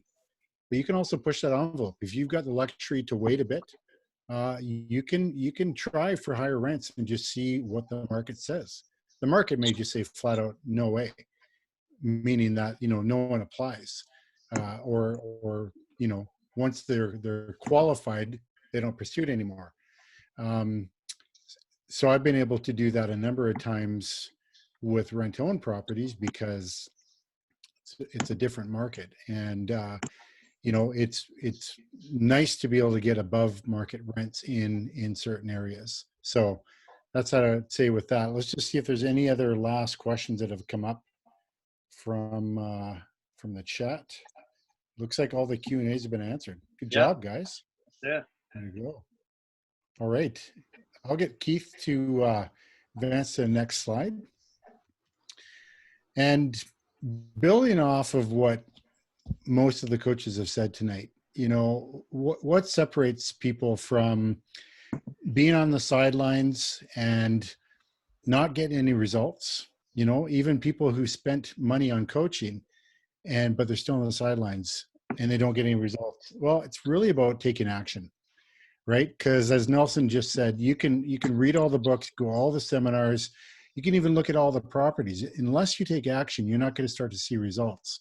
And that's where, I like to talk about taking regular, consistent action, create a rhythm, right? If you're in anything else, like if you're training to be an athlete for a certain sport, you can't go in spurts and expect your game to increase. If you're weightlifting, if you're trying to lose weight, if you're trying to gain weight, you can't do it in spurts of like, okay, I'll focus on it today and then leave it for a week and then come back. You're basically starting over again. You might remember a little bit, but you got to take regular, consistent action. And as these bullet points say here, hustle, commitment to getting the deal done, to success, consistently take action, and educate. So this time, I just hope and strongly, strongly encourage those of you who are binge watching on Netflix, Prime, Crave, all those channels, do yourself a favor, turn those off and learn. There's so many amazing podcasts. There's awesome books. There's audio books. Most of the great books you can find on YouTube for free that you listen to. Take this time to take action to better yourself. And that's when you'll start to see a change, no matter if it's real estate investing, relationships, your personal life choices. If you focus on your goals and take action on it, you will see results. So that's what I really encourage you to do. All right, so just to talk a little bit about our academy as we start to wrap up here, we want you out by 9 or earlier, just to respect your time. So we've got different packages, and like I was saying before, the silver is kind of like the bachelor's, the gold is like the master's, and the platinum is your doctorate level. And if you want to kind of dabble and just kind of get in there, it's a 365-day bronze membership. But as Vern was saying before, we've got the COVID special going on right now. So if you want to hear about that, reach out to one of us. Shortly, there's going to be some slides coming up with people's email addresses. So you can reach out to us. If you've got a relationship with one of the coaches, reach out to them and talk about what are their options. Do a strategy session. Help discover what your goals are. Because oftentimes we don't even know what our goals are until we start talking out loud, thinking out loud, processing it with someone who is further ahead than we are, because they'll be able to see blind spots that you don't see. They'll be able to see holes. They'll be able to say, well, have you thought about this? And then that's when the lights start to go on for you, going, oh yeah, that's not, I thought my goal was this, but really it's this. And that's the powerful thing of networking with people who've got more experience with you, having coaches like that, helping you see stuff, helping you take action. And so that's just great stuff. These are all things that you can learn through that. You know, I've got a bunch of different students right now. One spent some time today going over spreadsheets. Last week was going through a couple of properties with another student, showing them what to look for, what are the good things, what are the bad things, all that stuff, you know. And if you want to get more advanced, you know, do you open a corporation? These are all great questions, and we can help you do that. So, all right. So yeah, does it cost money? Yes, it does. But I gave you some idea of what it was before when I said that when you do a bachelor's at a college or university, you're spending a lot more money there for a lot less immediate results. We have to do work. Yes, you got to do work. Anything worthwhile requires work. Will you get out of your comfort zone? I hope so. That's where you learn. I grew up in BC, in Vancouver, and I learned to ski on the shoreline hill of Grouse Mountain there. What I learned was if I didn't want to get hurt, I didn't learn how to ski better. I basically could snowplow, and that just kept on going as I went to Whistler and Mount Baker in Washington State. I realized if I wanted to get better at skiing, that meant I was taking risks and I was gonna wipe out, and I never got killed. I'm still here. And that's the same with real estate investing. You gotta you know, be stretched to grow. So will you get your first deal done? Yes. If you want to do a deal and you work with your coach and follow their instructions that they give you, you will get a deal done. So that's our promise to you. All right. Like I was saying, here is some a list of all of our coaches. I didn't even introduce everybody. I'm not sure if everyone's seen everybody, but we've got on the line with us tonight, we've got Keith on the Zoom with us tonight, I should say. This isn't a phone call. We got Keith, Vern, myself, and my name is actually Cam Rowland. I'm not a Rowan. That's a different group in England. So, and then we got Vishal, Valen, and Nelson, all great people and great coaches. So reach out to one of us and we can help you. Like I said, we'll help you process your goals and see if this is a fit for you. And what's next? So what is your vision for 2020 and 2021? For some people, they're writing off 2020 already. Don't do that. This is an awesome year. There's lots of opportunity. Are there challenges? Absolutely. Along with turn off your Netflix and stuff, turn off the news. What's most important will reach you. Let other people do the siphoning. You can even pay someone to read the news, watch the news. They can give you the most important facts. Don't watch the news anymore. It's detrimental to your well-being. Take action now. Make 2020 your best year ever. And yeah, be our next investor of the month. I think that's about it. Anything else, guys? Just something I'd like to add. You mentioned the news there. One of the funniest things I ever heard in my lifetime last week on the news, they said, stop watching the news. Go for a walk. I never thought I'd ever hear that. Yeah, anyways, good. Welcome aboard, people. Valen, yeah. Any last words? I was going to let everyone know that they can go on to teammaterealestate.com and actually register for a free strategy session, which will be done by way of phone consultation. I'm going to be putting the website in the chat, and you can do that and claim your free strategy session. And one of the coaches will reach out to you as well. So just putting it in right now, and you can go on online and do that simply. Thank you. Thank you, Valen. Awesome. Thanks. And Okay. yeah, Great job, guys. I'd say one other thing on the news. News is good. Be careful of who you listen to. There's some great news out there, but it's not mainstream. Listen to what Kiyosaki's saying today about the market and things like that. Listen to some of these other guys. There's a couple really intelligent thinkers out of Texas. Some of these economist groups like Sovereign Man and Prosperity Group, they've got, they're not mainstream, and they're not mainstream for a reason, because they're not getting supported. But that's a great way to get yourself educated with what's really going on. Anyways, enough on the news. That's just something I've been thinking about. But it's been great tonight. On behalf of all the coaches, we thank you for joining us, and we hope that you learned something. If anything of value, please let us know. Let us know how we can improve as well. We'd love to hear your feedback. Thanks so much. And we're going to be back here May 25th, so the last Monday in May. May 25th. Good night, guys. Thanks. Good night, everyone. Bye-bye.